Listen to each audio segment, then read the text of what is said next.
Hello there, welcome back. This is, maybe you've heard this before. My name is John Forrester. I am in the midst of being a motivational speaker, life coach, all that stuff. Trying to do it, like that's where it is. Trying.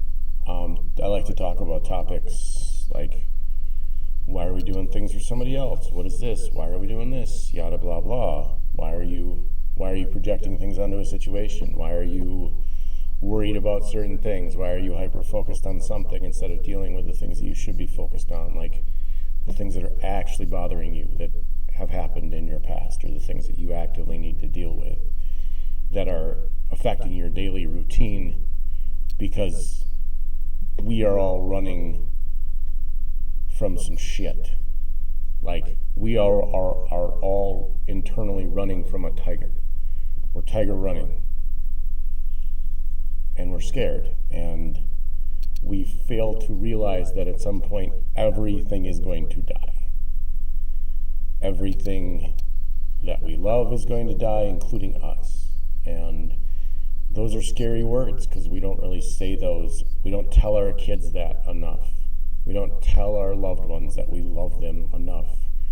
And then they die, and it's like, oh shit, what happened? Or your daughter dies from a drug overdose, and you're, oh my God, I should have said something. You are correct. Yes, you should have said something, and it's terrible and it's sad.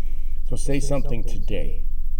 Say something. And if you lost a loved one via any of those things, I'm terribly sorry for your loss. I'm terribly sorry. And I hope that you are able to acknowledge that grief and cope with it in a loving manner.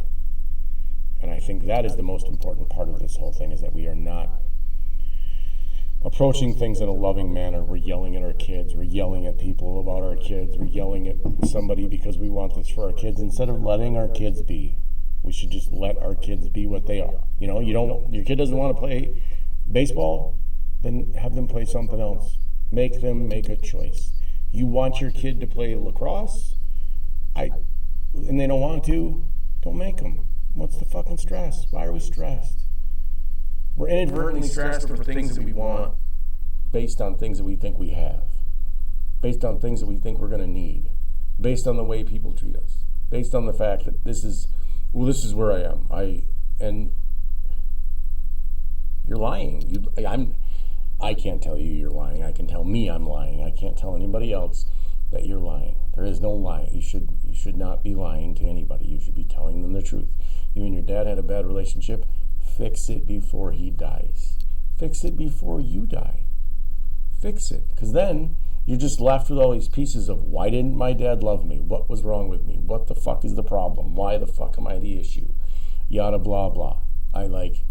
Really, it's fucking ridiculous that we can't figure out that we need to love people. We spend all of this time trying to show our kids love and show our kids what family is and teach our kids that family is the most important part. And then when it comes down to it and your family fucking needs you, you don't show up. You don't fucking show up. Because why? Because you don't like your ex-husband? Because your ex-wife is going to be there and she's an insanely beautiful, bubbly woman now?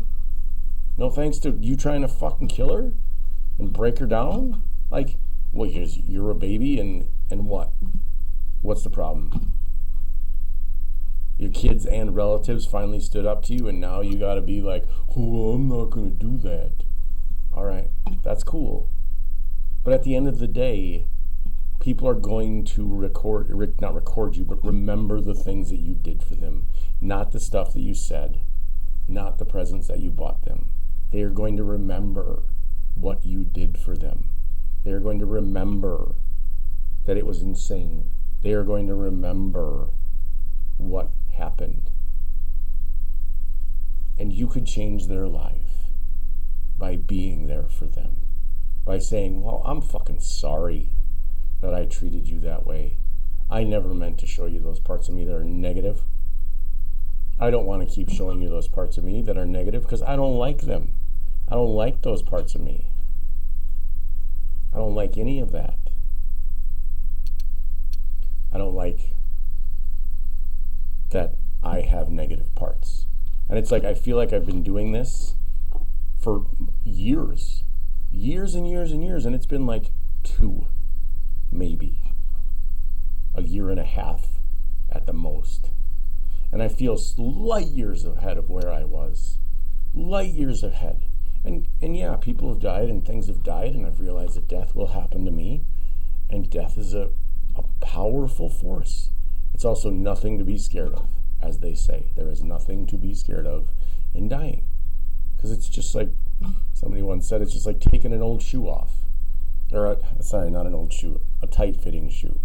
And we've done this, and we continue to do this, and we're going to keep doing it over and over and over again until we learn the lessons that we're supposed to learn. And I'm having a hard time with that. I'm having a hard time being honest with some people. I'm having a hard time being honest with people in my life that I have wronged, that don't know that I have wronged them. I'm having a hard time with forgiving myself for things. It's hard. It's one of those difficult things that everyone has to deal with. And you don't have to do it. It's not for the other person. It's for you. Forgiving the other person who wronged you or whatever they did to you is for you. It's not for the other person. Your boundaries aren't for... Your boundaries are for you. Boundaries are an amazing thing. So if your mom says to you, I'm not coming to your wedding if your father's invited, what the fuck is going to happen if your mother doesn't come to the wedding? What are you going to do? You're going to realize that your mother...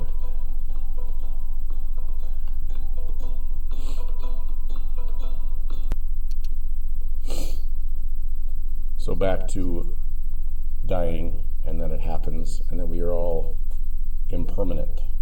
And that's okay as well. So we need to be okay being impermanent. And sometimes we aren't, and other times we are.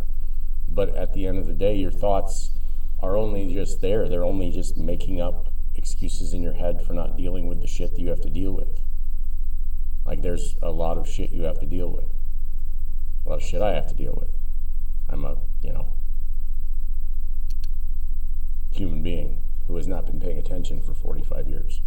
Or 35. I mean, I paid attention a little when I was a kid, maybe, but it's been a while, and here we are. So paying attention is amazing, and I think you should do it to every living thing, and I think that you should also embrace the dying process and also embrace death as a functional thing that we shouldn't be scared of. I don't think there's anything to be scared of in dying. We spend all this time like, I'm not going to have all my stuff. What about all my stuff? And then our kids start holding on to it, and then I have a lot of stuff. And that's problematic, as they say. So, stuff. There you go. We got stuff. So we are all just holding on to the ideas that have been given to us before us. And when someone dies and that passes away, then we have to, reevaluate. And sometimes in the reevaluation, we're able to figure out a bunch of shit. And we're able to reevaluate fucking everything. And it's wonderful. And that's the best thing you can do is reevaluate your dying and reevaluate your living and reevaluate all of these things because you're worth it. You are worth it. I know that somebody probably told you you're shitty and you're a piece of crap and all this other god-awful shit. But it's not true. It's not reality. It's fake. And that's what we all live in is this generated reality that we're all trying to get ahead. And what are we trying to get? More money? Oh, you can't ever get enough. Billionaires are miserable. I mean, billionaires are giving away their fortune because they're not happy, because they don't want it, because it's causing them too much shit. Money can't make you happy. Things can't make you happy. Other people's opinions of you can't make you happy. I know we go out of our way to make ourselves happy with other people's shit, but we don't. We aren't happy. We don't end up being happy. We end up being miserable. Nobody wants to acknowledge that we're fucking miserable because God forbid that they're miserable. And it's a circle of miserable. It's a hamster wheel of just like your thoughts, of insanity, of bullshit, of just fucking nuts. It's nuts. We get on these tangents and then we want to be right. And oh my God, we're not right. And I can't believe I'm not right. And we need to rethink. And it's okay to rethink everything. It's okay to do something different. Just because you've done something that way forever doesn't mean you need to keep doing it. I know it's easy to yell at your kids. I know it's easy to get mad. I know it's easy to be upset. I know it's easy. But it's also really easy to be calm and chill and relaxed and at peace with everything that is going on. And that's okay. Being at peace is amazing, because when you're at peace, there's no point. There's no sadness.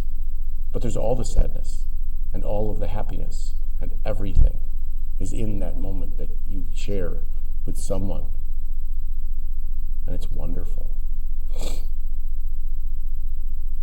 And I enjoy it, and I'm glad that you're here. Thank you for watching my video. If you like this, tell your friends. If you don't like it, tell your friends. Have a great day. I will talk to you later.